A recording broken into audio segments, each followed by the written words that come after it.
Exaggerating. So what is the Marxist economic model for those who don't know? What is the Marxist economic model? Mm-hmm. You're asking me to describe dialectical materialism? Yeah, definitely. Okay. So the way that societies are developed around a mode of production. Like our culture and everything, our understanding is developed around the way we produce things, the way we produce commodities. Okay.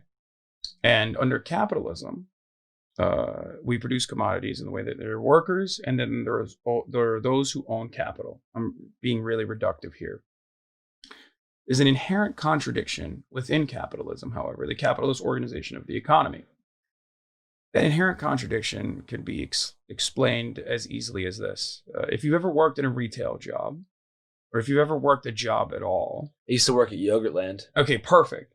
So when you worked at Yogurtland, it just sucked. You wanted to work the least amount of hours for the most amount of pay. Like that's what your self-interest is. Yeah, I was getting free samples the whole time too. Yeah. Well, you want to work the least amount of hours for the most amount of pay, right? Yes. But your boss, the Mr. Yogurtland, CEO of Yogurtland, okay, or your manager who's expressing the interests of your boss at the time, wanted you to work the most amount of hours or the least amount of pay, like as little as they can pay you. Right. That is the inherent contradiction that exists under capitalism, under the capitalist organization of the economy. And unfortunately, because of the way profit works, which dictates that all of your labor, the surplus value of your labor that you give to the company is considered profit, and that profit is accumulating at the top always. So wealth gets accumulated at the top. So those who want you to work the most amount of hours with the least amount of pay end up having all of the power and all of the money. So what do they do with that profit? They go out and they build institutions. They build colleges. They build media. They build everything. They build police forces. And they build governments and politicians. And they normalize this organization of the economy. And that's why it sounds crazy when I describe that a different way could be possible. A more democratized workplace could be possible. It's so normalized that you never even consider how authoritarian your workplace is. Adults spend 80% of their lives in workplaces, and yet they expect it to be authoritarian.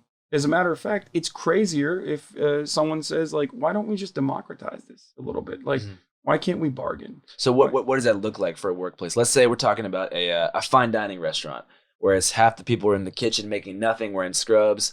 Half the people are busting their ass on the floor. Then there's the douchey general manager. You know what I'm talking about? Yeah. I had a general manager named Steven Schnell who'd wear an all-white tuxedo. Yeah, fuck you, Steven. He looked like fucking... was it Yogurtland? No. This is a restaurant called Bourbon. I'm just picturing this dude at Yogurtland with an all-white tux like, hello. No, so Steven Schnell would come in. Free samples for you. He had a convertible. He'd always be with a stripper in an all-white tuxedo. And he would come in. And he would, Alex Jones style, explode and be like, fuck. And we'd be like, Steven, what? And he's like, there's not enough people at this restaurant right now. He's like, this is goddamn empty. And he'd be like, Andrew, go out on Bourbon Street and get some fucking people in here. And I would cower in fear a little bit because I had to make as much money as I possibly could. And so Steven Schnell, like, you wouldn't even know he was there. And it'd be rush hour, and some like poor waitress would drop a plate on the ground. It would shatter, and no one would know Steven was there. He would fucking be summoned from the depths of hell and sprint up in his white tuxedo and be like, "You fucking retard!" Yeah. And people would be like, "Oh my god!" And then, Steven was like a real oppressive dictator of this low-level restaurant in New Orleans. And I'll never forget the fear that he installed in the hearts of the employees who worked there for so little money. Yeah. What does a democratized Steven Schnell look like to you?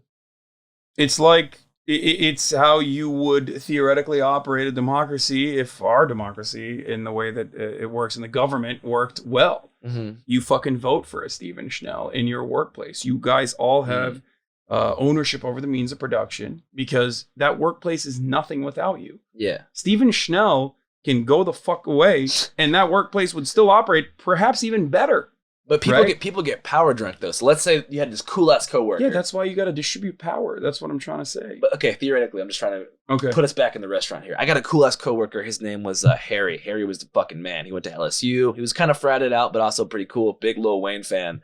He was the man, like number one MVP of the workplace. Like he was the kind of guy that would show up and people would be like, Harry's in the house. Yeah. Let's say we all voted for Harry to take Stephen Schnell's role. How are we going to keep those checks and balances to make sure that Harry doesn't become an oppressive dictator like Stephen? What are we going to do? When Harry becomes an oppressive dictator every year or every quarter, you check him. You make sure that he's not being an oppressive dictator. How?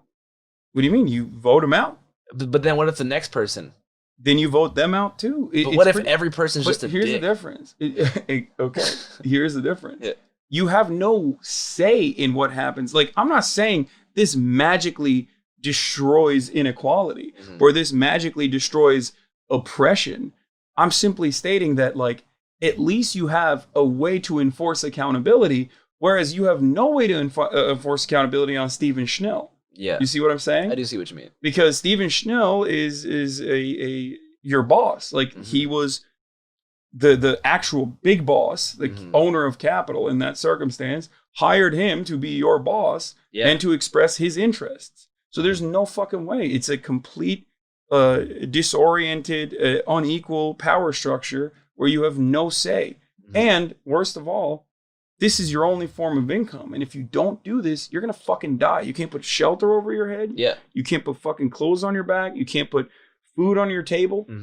And that's the fear that keeps you from, saying, fuck you, Stephen, and piecing out. And then on the other end, do you feel like the fear, that Stephen could be ousted if he's a dick would create a balance of power where he would be scared to be a dick because he knows that he could be fucking kicked out on any. And most importantly, like the thing is, I mean, this is I think it's Mark Fisher who said this, but it's harder to imagine. It's easier to imagine the end of the world than the end of capitalism, because that's how well it has been instilled in us. Like, it's a part of our identity. Like, and what do we think of capitalism? We think of like the iPhone, like all this technological innovation, where that's equal parts publicly researched, publicly funded research that the iPhone works off of, and also I guess capitalism on top of that as well. It's just but the issue is that because of that mentality, when we think about reorganizing the workplace in some in a different capacity, in the way that I'm explaining it, like, everyone always thinks, okay, so the janitor is the CEO now. It's like, no, dude. Like, it's not a singular person who makes like all the decisions. Like, we can't even rid ourselves of imagining a world where, like, there has to be one guy and he's God. Okay, he's my work God, and he says everything that he wants to do, and I have to follow that to a T, or else work God will get mad and I will no longer have a job and I'm fucked. Yeah, like, it doesn't have to be that way. What about Venezuela?